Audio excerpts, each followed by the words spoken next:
agak kontroversial untuk diatasi karena mungkin punya banyak opsi sih di era digitalisasi ini. Kamu bisa malah jadi mungkin uang. Kalau memang sebagai punya keluarga alias orang tua sebagai memang penghasilan dari pemilik rumah ini kan tentang pekerjaan. Welcome to Games Gorgeous, Elegant, Muslimah, Sister. Oke guys, jadi pada kesempatan kali ini kita akan membuat podcast yang bertema keluarga. Di sini kita punya dua narasumber. Yang pertama ada Nur Aziza dan yang kedua ada saya Ainur Maina. Oke, sekarang kita langsung masuk saya di pembukanya, Di. Jadi menurut kalian apa sih arti keluarga itu? Baik, sebelumnya terima kasih atas kesempatannya. Alivia Kanta Ayuninda, saya sebagai narasumber akan menjawab. Menurut saya, arti keluarga adalah sebuah rumah emosional di mana kita bisa menyimpankan rasa keluh kesah kita kepada orang tua kita. Di mana ini bisa menjadi arti sebuah kebersamaan, di mana kita bisa saling membutuhkan satu sama lain. Kalau menurut saya sendiri, keluarga itu adalah unit terkecil dalam masyarakat yang berisi bapak, mama, dan anaknya ya sesuai kemauan orang tuanya. Dah. Oke, ya seperti itu. Yang berbagi rumah, keluh kesah, sedih.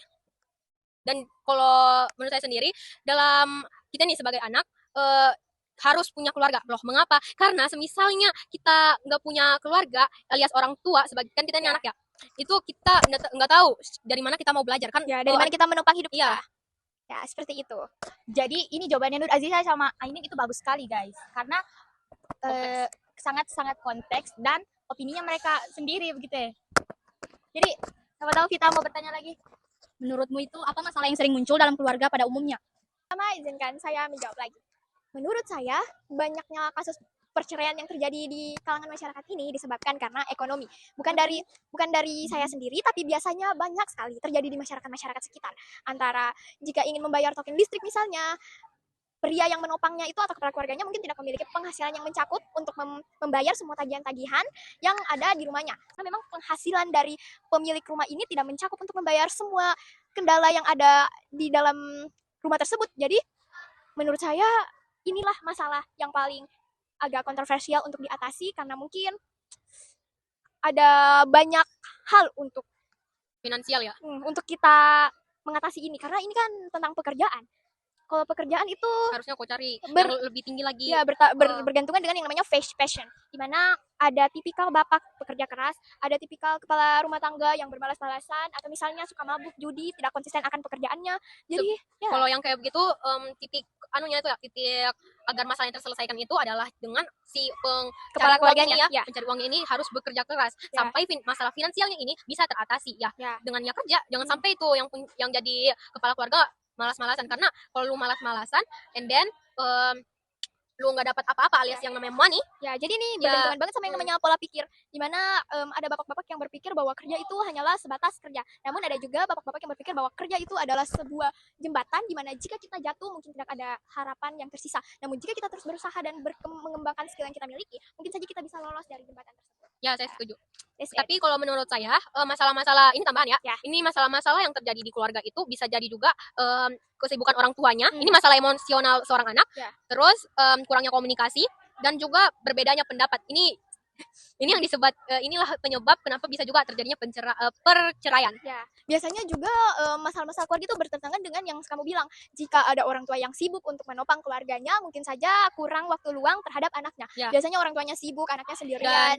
Dan dampaknya itu si anak akhirnya menjadi merasa kesepian dan juga dia jadi kayak haus kasih sayang. Dia bisa saja mencari kasih sayang kepada orang lain di luar lingkup keluarganya itu. Kayak teman, bisa jadi temannya.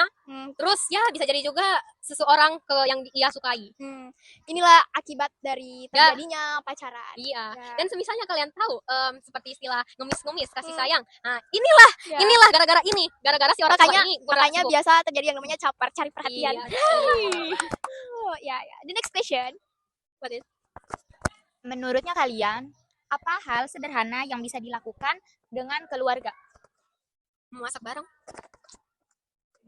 Iya, quality time. Ya seperti yang Ain bilang, quality time itu sangat amat berguna bagi psikologis anak.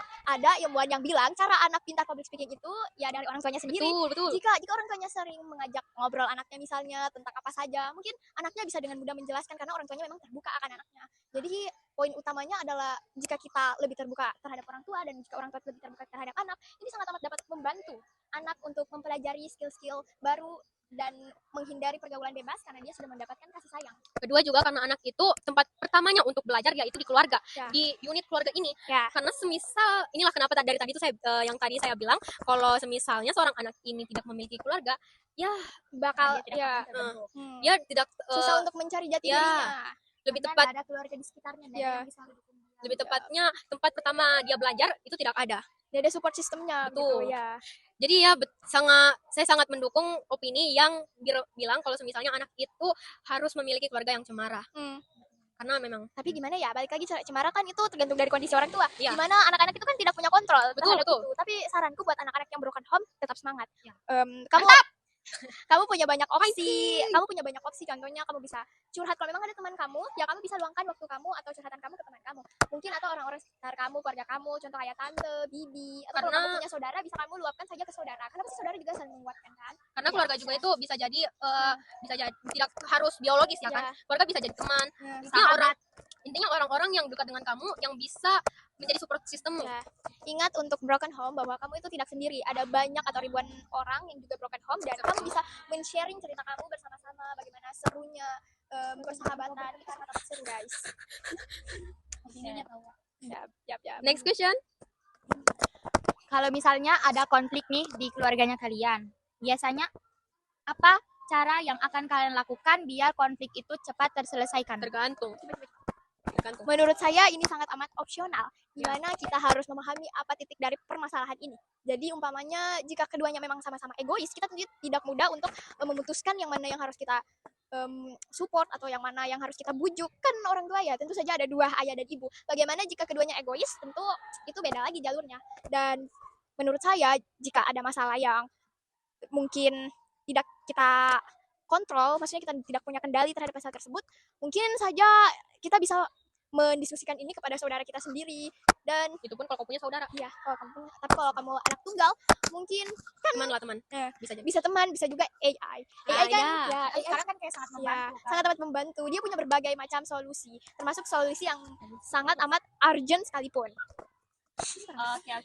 Terus sebagai contoh konfliknya ada sih finansial yang seperti kamu sebutkan tadi. Finansial kan memang sulit untuk dijelaskan solusinya bagaimana karena tergantung kondisinya. Bagaimana? Jati diri masing-masing. Kalau finansial kan tergantung pendapatan yang kamu dapat. Kalau finansial kan balik lagi dari kepala keluarganya kan. Pendapat seberapa besar pendapat yang kau dapat. Kalau petani kan petani ini kan kita nggak bisa geser, maksudnya kalau emang kita jadi pengusaha, kita bisa ngerekrut petani ini untuk bekerja ke perusahaan kita. Namun sebagai seorang anak, jika ada sebuah penopang keluarga yang pekerjaannya itu dan posisinya kita adalah seorang pelajar, otomatis kita tidak punya solusi terhadap pekerjaan bapak kita sendiri. Karena kamu kan pelajar, seharusnya itu kamu belajar bukan malah mencari mungkin uang. Sebagai pelajar, kalau ekonominya kurang itu kita bisa membantu dengan berjualan. Contohnya seperti kamu kan, kamu berjualan jagung, roti.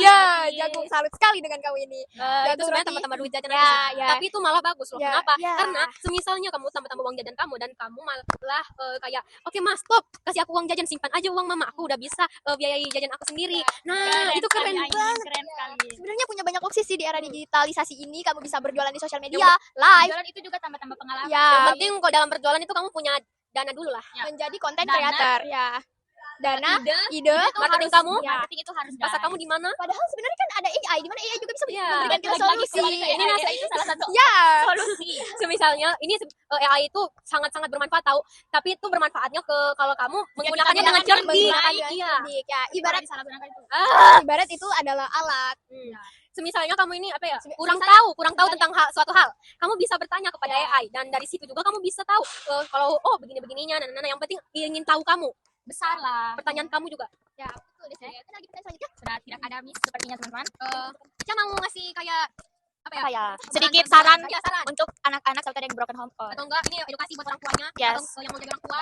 Mau jadi orang tua, saran harus memikir jangka panjang. Kenapa Betul. harus memikir jangka panjang? Kenapa? Jika ekonomi kalian pas-pasan dan posisinya kalian melarat dan ingin melahirkan anak, kalian harus Mau makan memikirkan anak kalian terlebih dahulu.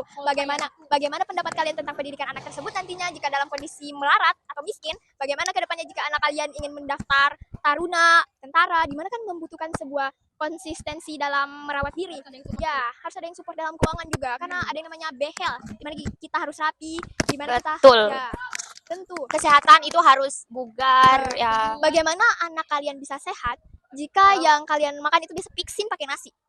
Apalagi kan karbo, mie itu sudah karbo, tambah lagi nasi itu astagfirullahaladzim. Tingkatnya nih ya, lu mau punya anak, terus lu kagak punya dana, akhirnya karena lu gak punya dana, si anakmu ini gak bisa lu danain. Jadi masa depannya tuh Itu namanya menikah. Ya, anak yang darinya punya potensinya pun harus redup. Harus dikubur dalam-dalam guys. bakat kesuksesannya dia itu jadi 50-50 dikarenakan kalian tidak bisa mensupport dia padahal Dalam- potensi dia untuk sukses bisa jadi itu 100%.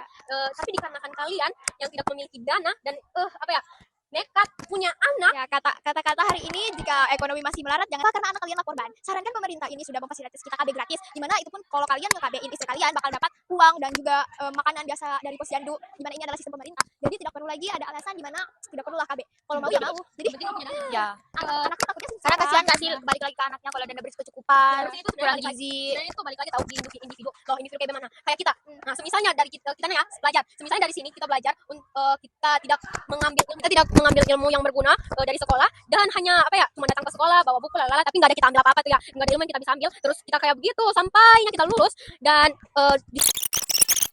pikir yang namanya jangka panjang. Betul. Ya.